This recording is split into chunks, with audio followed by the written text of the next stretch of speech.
So let's take a look at some of the options on the menu and what they mean. Player stats is your character's attributes and the armor protections and traits that you gain from equipment that you're wearing. And strength and vitality are the physical health and stamina, and you get this from logging and fighting in melee, things like smelting, mining. Vitality tends to give you more health and a bit of stamina, whereas strength just gives you health, and it also increases your physical damage at high levels. Dexterity and quickness are tied to stamina, so having high dexterity and high quickness will increase your stamina by a lot.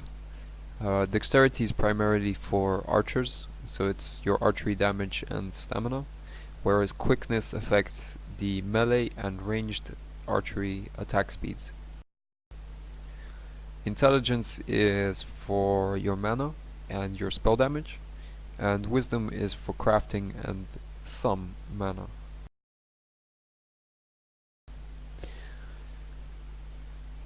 So you get your stats up by doing the things that they're increasing. So wisdom increases your crafting rolls, so crafting increases your wisdom. Gathering increases your wisdom. Intelligence is raised by herb gathering, as well as a little bit of alchemy and a lot by casting spells in PvE. You only get stats from PvE and crafting. For armor penalties, what you need to know is the magic encumbrance is the most important. When this goes over 5 or a few points, you will start to see that your spells are not as good as they could be. Your spells become weak and the spell effects are poor. So having a high encumbrance above 20, let's say you have 30 encumbrance, with 30 encumbrance your spells will be very weak, as you'll have 10 magic encumbrance. So 20 encumbrance is the maximum you can have.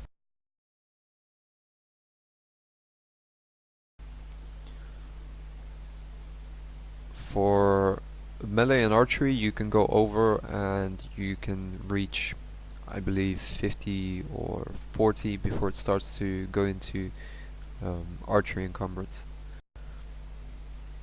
And your protections are basically just your resistance to a variety of damage types. This is your physical resists, and here you have the elemental resists. Impact is not an elemental. It's the damage that you take from falling or getting kicked by a mount or a cannon. And these are the malediction and mental basically affect certain spell effects, while infliction is the resistance to poisons, bleeding, and so forth. In New Dawn you also have traits. Traits are basically bonuses and they represent percentages. So if melee damage says 7 point something, that's 7%. If health region shows 39, that means 39%. Armors have health, mana, and stamina regen based on the armor type. So metal armors give health regen. Robes and bone armors give you mana regen, as well as the casting speed and spell magnitude. While leather gives you stamina regen, melee and archery damage, and melee and archery speed. These other bonuses are also supposed to be coming into New Dawn, but for now they're not too important. Status is just your vitals, so you can toggle that if you need to. Your paper doll is your equipment, so this is where you look at your equipment, and if you open your bag, you can equip and unequip things like so.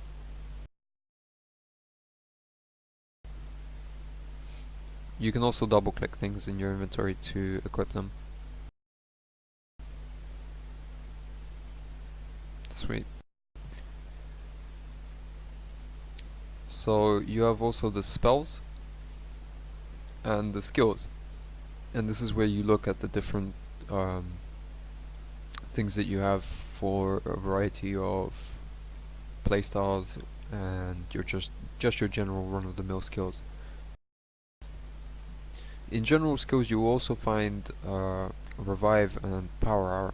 Power hour is something that you can use for 1 hour that will increase your skill gains by 2 times.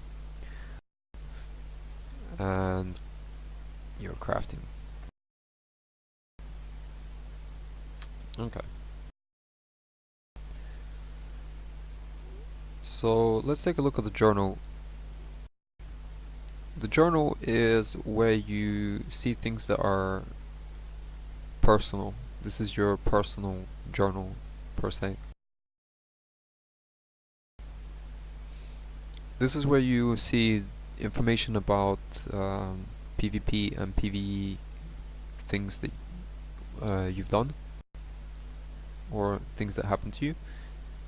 Your friends list, and with this you'll see when somebody comes online or when they go offline, and you can ignore people.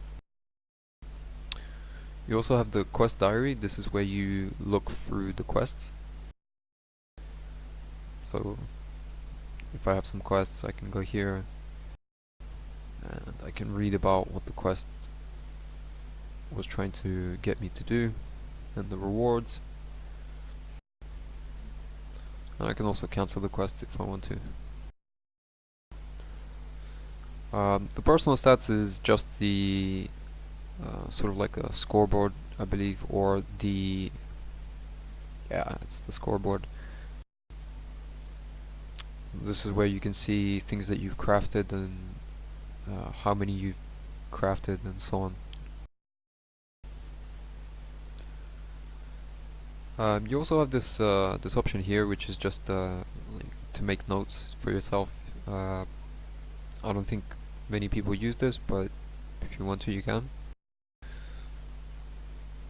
The house options and the high scores. The most important thing the journal is for is meditation, because this is where you set your meditation. So here you can select, for example, I want to meditate archery, and what you would do is you would check it here and enable meditation. I suggest keeping auto meditation off, and then you just click save.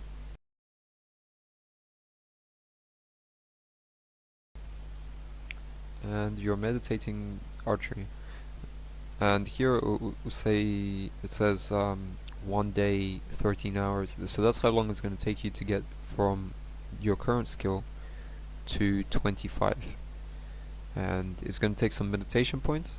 The meditation points that you use up at the start are going to be very low, and as you reach the end of your skill, so the level 90, 80, it will start to use up a lot more meditation, and here it will tell you how much you need to actually reach the level 100.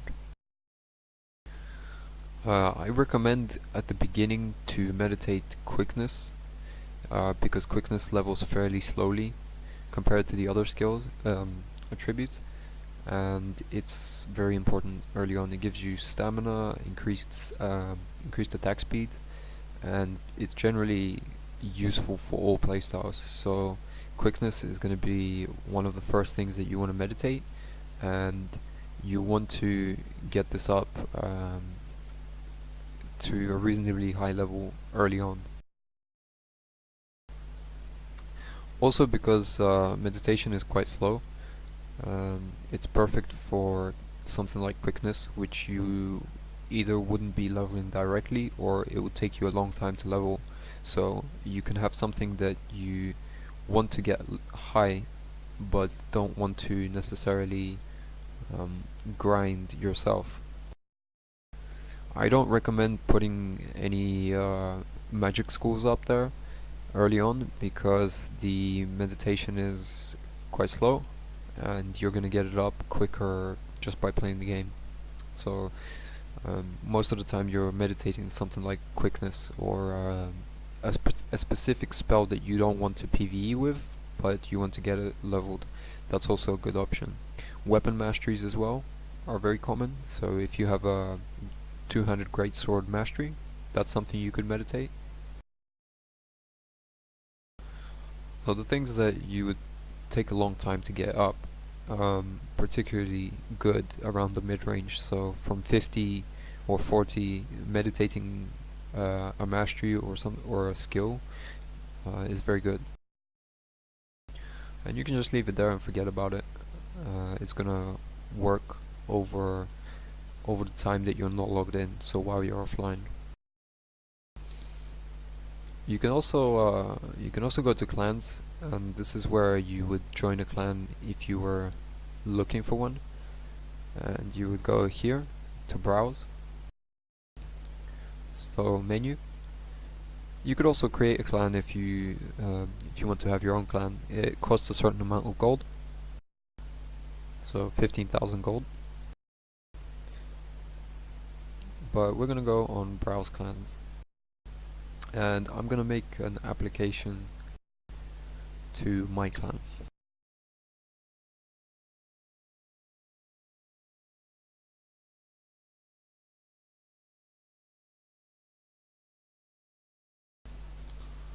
Cool.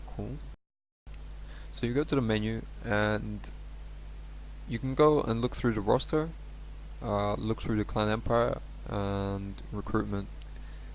Public board, I believe it doesn't really work, but the clan empire option shows you the sieges and things that have happened in the past.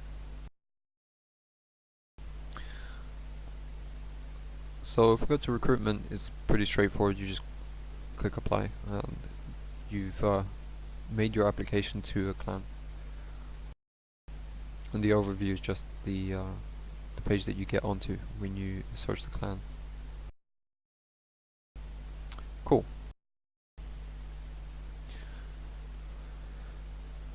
The final thing we're going to talk about is titles. Titles are new to New Dawn, and this is where you're going to select your playstyle. Titles come in a variety of section categories. So you have like crafting, which is industry.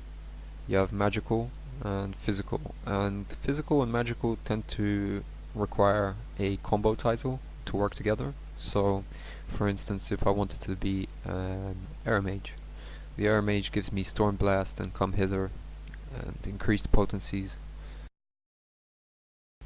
I'd click add title, and then I'd go to generalist and combo. And now I'm gonna add greatswords. Cool. And maybe I want to take some crafting titles as well. So the crafting titles enable you to craft the specific title. So what the title represents, that's where you can craft. You can still enchant without having to level the craft, but you still need the title for it. So it's based on your enchanting level, and your title enables the enchanting of the equipment. So you wouldn't have to level armor smithing. As long as you have the title leveled up high enough, you can still enchant the equipment with just the title without leveling the craft. But for this I'm gonna go with mining, and let's do skinning. And then I click apply, and my titles are now leveling. So over time the titles are going to increase in level and the bonuses are going to increase. So at the moment they're fairly weak. They're only increasing 0.06, and that's going to go up to 6. But because of the way the negative effects work, the overall magical potency is reduced by 2%. So it's the same for melee here as well. And you can see it leveled up and the bonuses increased. Title levels unlock various things. So at title level 5 I've unlocked Stormblast. If I have a high enough level and I have Stormblast, I can use it. And it's the same thing for physical. If I wanted to remove or change a title, I just remove it, and then I add Armor Master, for example.